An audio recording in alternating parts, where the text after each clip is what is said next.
Hi guys, welcome to mister Ganesh ಎವನ್ YouTube channel. Guys, ಧರ್ಮಸ್ಥಳದಲ್ಲಿ ಒಂದು ಅತಿ ದೊಡ್ಡ ಬೆಳವಣಿಗೆ ಆಗ್ತಾ ಇದೆ ಅಂತ ಹೇಳ್ಬೋದು. ಯಾಕಂತಂದ್ರೆ ಇವತ್ತು 10ರಿಂದ 12ನೇ ಗುಂಡಿಯ ತನಕ ಅಗಿಯುವಂತ ಒಂದು ಕೆಲಸವನ್ನ ಮಾಡ್ತಾ ಇದ್ದಾರೆ.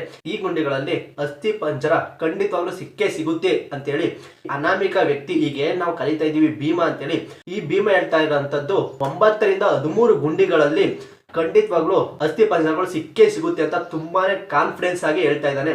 ಜೊತೆಗೆ ಭೀಮನ ಲಾಯರ್ಗಳು ಕೂಡ ಅದೇ ರೀತಿ ಹೇಳ್ತಾ ಇದ್ದಾರೆ, ಅಸ್ಥಿ ಪಂಜರ ಸಿಕ್ಕೇ ಸಿಗುತ್ತೆ ಅಂತ ಹೇಳಿ ತುಂಬಾ ಕಾನ್ಫಿಡೆನ್ಸ್ ಆಗಿದ್ದಾರೆ. ಆದ್ರಿಂದ ಇವತ್ತು ಆ ಗುಂಡಿಗಳನ್ನ ಅಗಿತಾ ಇರೋದ್ರಿಂದ ಇವತ್ತು ಸ್ವಲ್ಪ ಕ್ಯೂರಿಯಾಸಿಟಿ ಜಾಸ್ತಿ ಆಗ್ತಾ ಇದೆ ಅಂತ ಹೇಳ್ಬೋದು. ಈಗ ಏನ್ 8 ಗುಂಡಿಗಳನ್ನ ತೆಗೆದಿದ್ದಾರೆ, ಆ ಗುಂಡಿಗಳಲ್ಲಿ ಎಷ್ಟು ಅಸ್ಥಿ ಪಂಜರ ಸಿಕ್ಕಿದೆ, ಹಾಗೆ ಏನೇನ್ ಸಿಕ್ಕಿದೆ ಅಂತ ಕೂಡ ತಿಳಿಸ್ತೀನಿ. ಜೊತೆಗೆ ಇವತ್ತು ಎಷ್ಟು ಅಸ್ಥಿ ಪಂಜರಗಳು ಸಿಗುತ್ತೆ, ಏನೇನ್ ಸಿಗುತ್ತೆ, ಯಾವ ತರ ಬೆಳವಣಿಗೆ ಆಗುತ್ತೆ ಧರ್ಮಸ್ಥಳದಲ್ಲಿ ಅಂತ ಎಲ್ಲ ಪೂರ್ತಿ ವಿವರವನ್ನ ಕೊಡ್ತೀನಿ. ಜೊತೆಗೆ ಈ ಅನಾಮಿಕ ವ್ಯಕ್ತಿಗೆ ಏನ್ ಭೀಮಾ ಅಂತ ಕರಿತಾ ಇದೀವಿ, ಈ ಭೀಮನಿಗೆ SID ತಂಡದಿಂದ ಬೆದರಿಕೆ ಹೋಗಿದೆಯಂತೆ. ಇದು ನಿಜಾನ ಸುಳ್ಳ ಪ್ರತಿಯೊಂದು ಮಾಹಿತಿಯನ್ನು ಕೊಡ್ತೀನಿ. ಅದಕ್ಕಿಂತ ಮೊದಲು ನೀವ್ಯಾರು ನಮ್ಮ ಒಂದು ಚಾನಲ್ಗೆ ಹೊಸಬ್ರು ಬಂದಿದ್ರೆ ದಯವಿಟ್ಟು ಚಾನಲ್ ಅನ್ನ ಸಬ್ಸ್ಕ್ರೈಬ್ ಆಗಿ, ಹಾಗೆ ಪಕ್ಕದಲ್ಲಿರೋ ಒಂದು ಬೆಲ್ ಬಟನ್ ಮೇಲೆ ಕ್ಲಿಕ್ ಮಾಡಿ.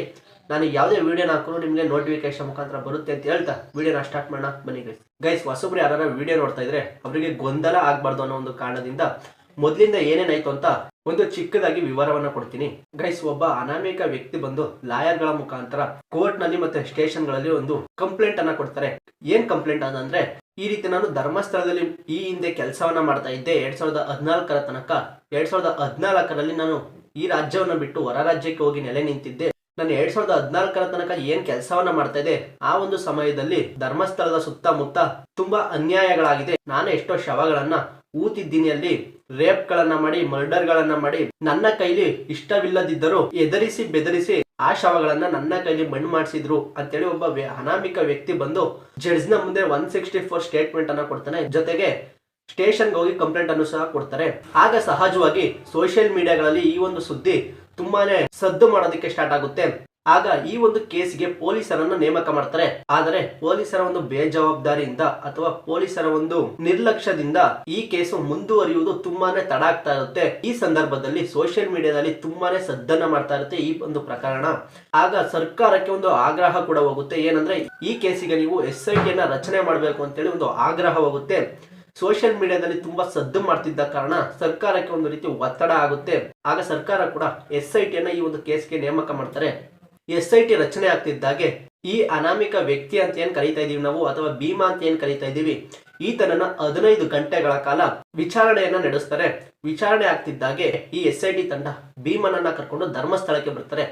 ಧರ್ಮಸ್ಥಳಕ್ಕೆ ಬಂದು ನೀನ್ ಎಲ್ಲೆಲ್ಲಿ ಶವಗಳನ್ನ ಊತಿದ್ದೀಯಾ ಅಂತೇಳಿ ಭೀಮನ ಕೈಲಿ 13 ಪಾಯಿಂಟ್ಗಳನ್ನ ಮಾಡಿಸ್ಕೊಳ್ತಾರೆ. ಆ ಪ್ರತಿ ಪಾಯಿಂಟ್ಗಳಿಗೂ ಸಹ 2 ಆಫೀಸರ್ಗಳನ್ನ ನೇಮಕ ಮಾಡಿರ್ತಾರೆ. ಯಾಕಂತಂದ್ರೆ ಸಾಕ್ಷಿ ನಾಶ ಆಗ್ಬಾರ್ದು ಅನ್ನೋ ಒಂದು ಕಾರಣದಿಂದ.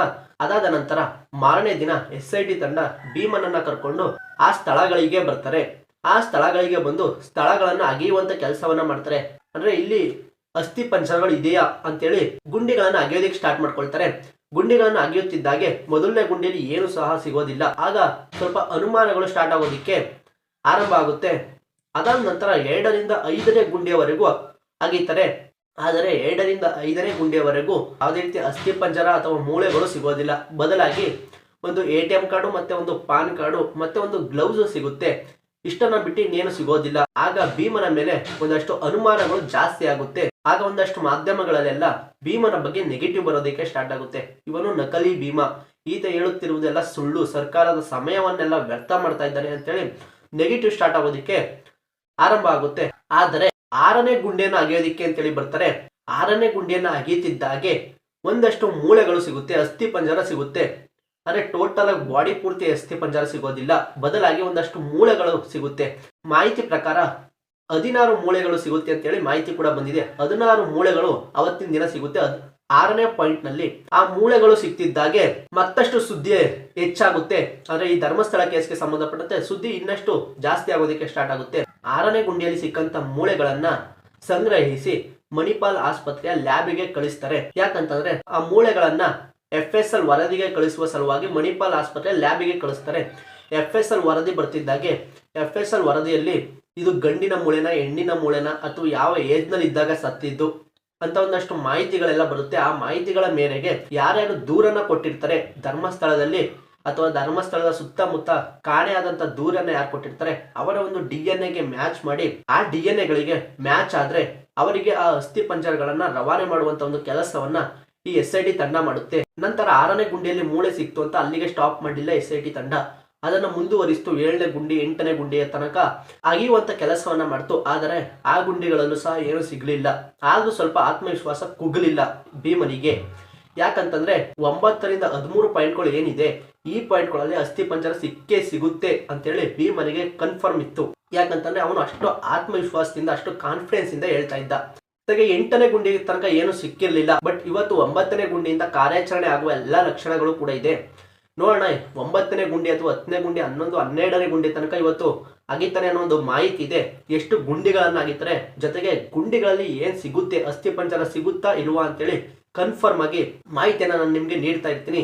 ಕೊನೆ ಪಕ್ಷ 12ನೇ ಗುಂಡಿ ತನಕ ಸಿಗಲಿಲ್ಲ ಅಂದ್ರು 13ನೇ ಗುಂಡಿಯಲ್ಲಂತೂ ಅಸ್ಥಿ ಪಂಜರ ಸಿಕ್ಕೇ ಸಿಗುತ್ತೆ ಅಂತೇಳಿ ಕನ್ಫರ್ಮ್ ಆಗ್ಬಿಟ್ಟಿದ್ದಾರೆ ಈ ಭೀಮ ಅಥವಾ ಅನಾಮಿಕ ವ್ಯಕ್ತಿ ಅಂತ ಏನ್ ಕರಿತಾ ಇದೀವಿ ಆತ. ಯಾಕಂತಂದ್ರೆ 13ನೇ ಗುಂಡಿ ಇದೆಯಲ್ಲ ಅದು ಚಿಕ್ಕ ಗುಂಡಿ ಅಲ್ಲ, ಒಂದು 40ರಿಂದ 45 ಅಡಿ ಅಗಲವನ್ನು ಹೊಂದಿರುವಂತ ಗುಂಡಿ. 40ರಿಂದ 45 ಅಡಿ ಅಂದ್ರೆ ನೀವು ಒಂದು ಅಂದಾಜನ ಮಾಡ್ಕೋಬಹುದು ಎಷ್ಟಿರುತ್ತೆ ಅಂತ ಹೇಳಿ. 30-40 ಸೈಟ್ ಅಂತೀವಲ್ಲ ಆ ರೀತಿ 40 ಅಡಿ ದೊಡ್ಡದಾಗಿ ಜಾಗವನ್ನ ಪಾಯಿಂಟ್ ಮಾಡಿದ್ದಾರೆ 13ನೇ ಪಾಯಿಂಟ್ ಅನ್ನ. ಖಂಡಿತವಾಗ್ಲೂ 13ನೇ ಪಾಯಿಂಟ್ ಅಲ್ಲಿ ಏನಾರ ಒಂದು ಸಿಕ್ಕೇ ಸಿಗುತ್ತೆ ಅಂತೇಳಿ ಕನ್ಫರ್ಮ್ ಅನ್ನ ಆಗಿದ್ದಾರೆ. ಮತ್ತೆ ಈ ಭೀಮನಿಗೆ ಅಥವಾ ಈ ಅನಾಮಿಕನಿಗೆ SIT ತಂಡದಲ್ಲಿರುವ ಮಂಜುನಾಥ ಗೌಡ ಎಂಬುವರು ಬೆದರಿಕೆಯನ್ನ ಹಾಕಿದ್ದಾರೆ ಅನ್ನೋ ಆರೋಪ ಇದೆ. ಬರೀ ಇದು ಆರೋಪ ಅಷ್ಟೇ, ಯಾವುದೇ ರೀತಿಯಲ್ಲೂ ಕನ್ಫರ್ಮ್ ಆಗಿಲ್ಲ. ಒಂದಿಷ್ಟು ಸುದ್ದಿಗಳು ತುಂಬಾ ಹರಿದಾಡ್ತಾ ಇದೆ ಈ ರೀತಿಯಾಗಿ. ಬಟ್ ಆ ಭೀಮನಿಗೆ ಬೆದರಿಕೆ ಹಾಕಿದ್ದು ನಿಜವೇ ಆದ್ರೆ ಆಗ್ಲೂ ಸಹ ಒಂದಷ್ಟು ಪ್ರಶ್ನೆಗಳೆಲ್ಲ ಉದ್ಭವ ಆಗುತ್ತೆ. ಕಾದ್ ನೋಡೋಣ, ಅದ್ರ ಬಗ್ಗೆ ಇನ್ನು ಕನ್ಫರ್ಮೇಶನ್ ಸಿಕ್ಕಿಲ್ಲ, ಅದರಿಂದ ಏನು ಮಾತಾಡೋದಿಕ್ ಹೋಗಿಲ್ಲ. ನೋಡೋಣ ಅದು ಕನ್ಫರ್ಮೇಶನ್ ಏನಾದ್ರು ಸಿಕ್ತು ಅಂತಂದ್ರೆ ಖಂಡಿತವಾಗ್ಲೂ ಅದ್ರ ಬಗ್ಗೆ ಒಂದು ವಿಡಿಯೋನ ಮಾಡಾಕ್ತೀನಿ. ಜೊತೆಗೆ ಇವತ್ತು ಆಗಿರುವಂತ 9ರಿಂದ 12ನೇ ಗುಂಡಿಯ ತನಕ ಅಸ್ಥಿ ಪಂಜರಗಳು ಸಿಗುತ್ತಾ, ಎಷ್ಟು ಅಸ್ಥಿ ಪಂಜರ ಸಿಗುತ್ತೆ ಅಥವಾ ಬೇರೆ ಏನ್ ಸಿಗುತ್ತೆ ಅಂತೇಳಿ ನಾನು ವಿಡಿಯೋಗಳ ಮುಖಾಂತರ ನಿಮಗೆ ತಿಳಿಸ್ತಾ ಹೋಗ್ತೀನಿ. ಆ ವಿಡಿಯೋಗಳಿಗೋಸ್ಕರ ನಮ್ಮ ಒಂದು ಚಾನಲ್ ಅನ್ನ ಸಬ್ಸ್ಕ್ರೈಬ್ ಆಗಿ ಅಂತ ಹೇಳ್ತಾ ವಿಡಿಯೋನ ಮುಗಿಸ್ತಾ ಇದ್ದೀನಿ. Thank you for watching guys.